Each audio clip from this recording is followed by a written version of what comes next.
Previously on Desperate Housewives. Swiss meringue buttercream. It was an interesting texture, just a bit grainy looking. I don't know what it is. It turns into a greasy, grainy, awful, disgusting mess. I give up. I think I'm going to need to explore in more detail at a later date in another video. But I'm coming back to this. It is time. Hello, me again. It's been a while. I was busy finishing college, which I did, so I'm not a student anymore. So we're making a rainbow cake. I don't think I'd made one since I was probably 15 before this. And after the struggle I had with Swiss meringue buttercream in my last video, I wanted to redeem myself. So that was also on the agenda. I don't really have much else to say about it for now, so we shall just get on with it and start with the actual cake. Obviously a rainbow cake can just be any cake that you make 6 or 7 layers of and dye them the right colors, but I'm gonna make a vanilla cake because that is something that I haven't done in a long time, or very often really. The recipe that I'm gonna follow is meant to make 2 8-inch layers of cake, but the layers in the picture look so thick that I think I can squeeze 3 out of it, and if I just make it twice I have 6 layers, so that should do. Also, my fingers, between my fingers is covered in plasters because I have some sort of fun summer eczema thing it's a look. I'm trying it. I hope you like it. So first I'm going to take room temperature soft butter. It helps if you leave it out on the hottest day of the year. And sugar. And I'm going to cream those 2 together in the stand mixer until they're kind of light and fluffy. Once those are together, I'm going to take 3 room temperature eggs and I'm going to start adding those in one at a time.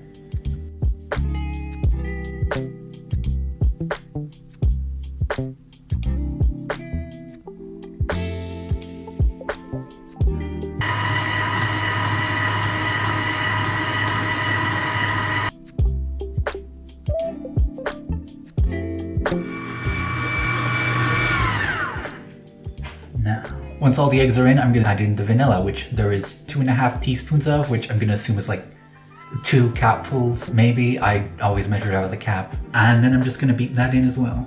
For the last step in making the batter, I'm gonna alternate between adding 2 things. I've got flour, baking powder, and salt in this bowl, and I've got buttermilk in the other, which again, room temperature, because it incorporates better. So it'll be flour, buttermilk, and then flour. This might be the fluffiest cake batter I've ever made. It's very airy and cloud-like. Sorry.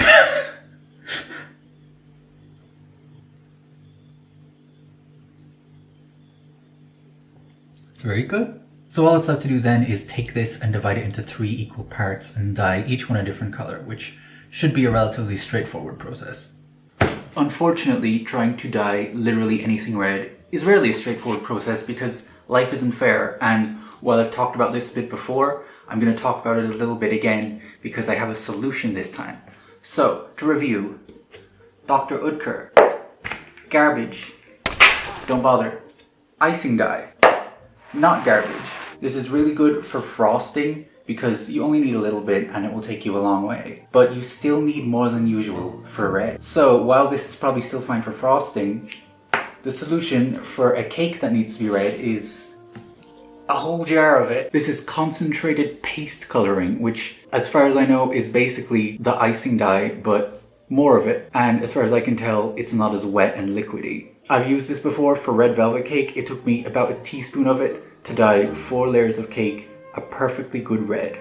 So for 1 layer of cake, I'm going to use about 1/4 of a teaspoon, which I will mix with a little bit of milk and then mix into my batter to make my red layer.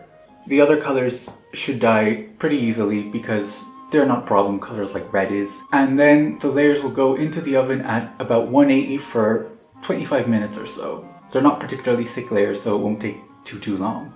And then once they're done, it's just a matter of repeating that entire thing all over again for the other 3 layers, so it's gonna be a long night.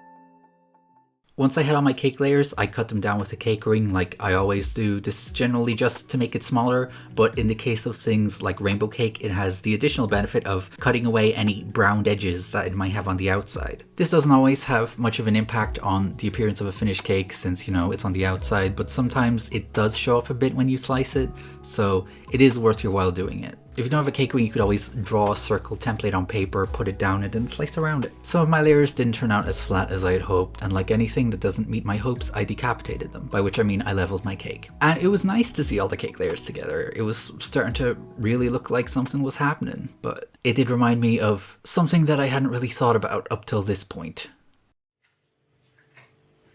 So it's a very tall cake.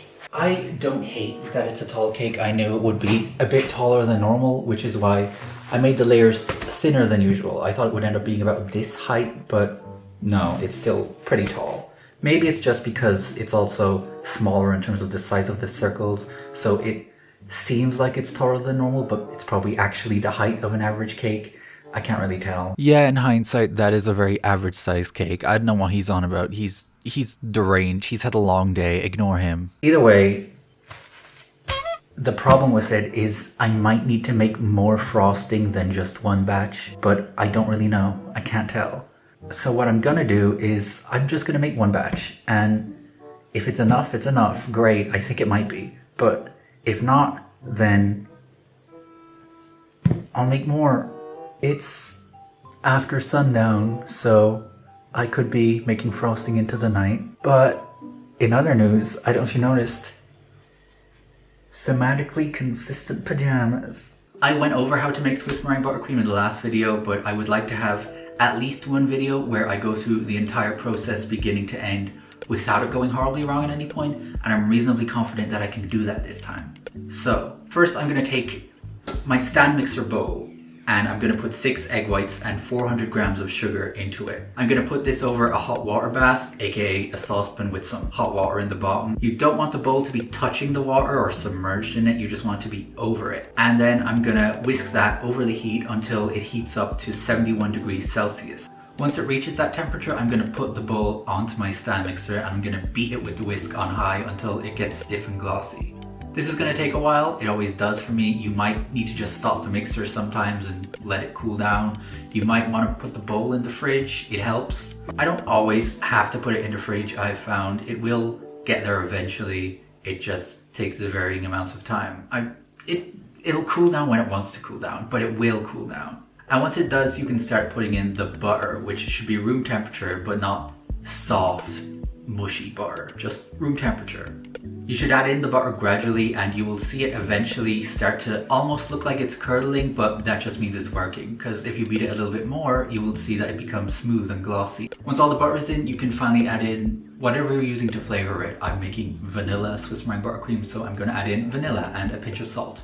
Also, random word of advice, if your buttercream turns out kind of liquidy or soupy, which I'm not saying mine did, but it did, it's really warm here. That's a really easy fix. You just put it in the fridge for about 15 or 20 minutes and then take it back out and beat it again for a few minutes and it should come back together and be perfectly good Swiss meringue buttercream. In any case, I have my frosting now, which is smooth and perfect and good and usable, so I can move on to decorating. So I'm going to fill the layers with white frosting as well as the crumb coat. And then I think I will do the exterior decoration in the colors of the rainbow. So we shall see where I go at this, because I'm not dead set on any specific decor at the moment, so I'm just gonna see what I feel like doing. To fill the cake, I globbed a generous amount of uncolored frosting onto each layer and I spread it around with an offset spatula. I sandwiched the next layer of cake on top like a sandwich or a cake.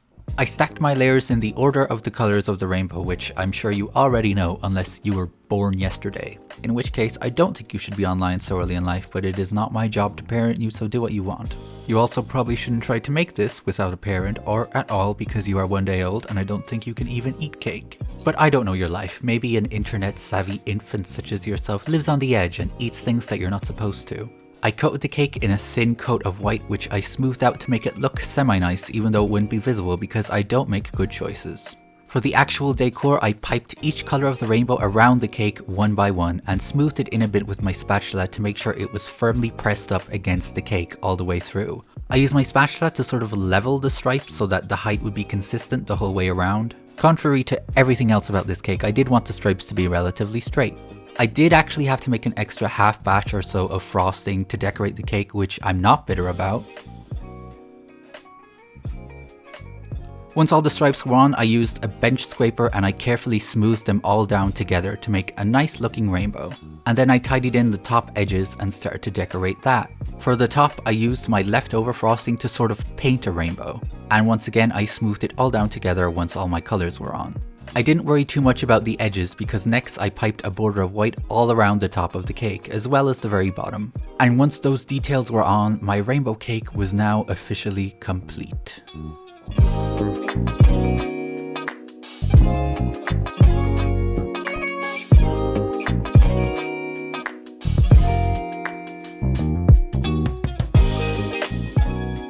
Cutting into any cake is generally guaranteed to be a satisfying experience to some extent, but my god, slicing into this one was the most triumphant moment. There is no cross-section like a rainbow cake.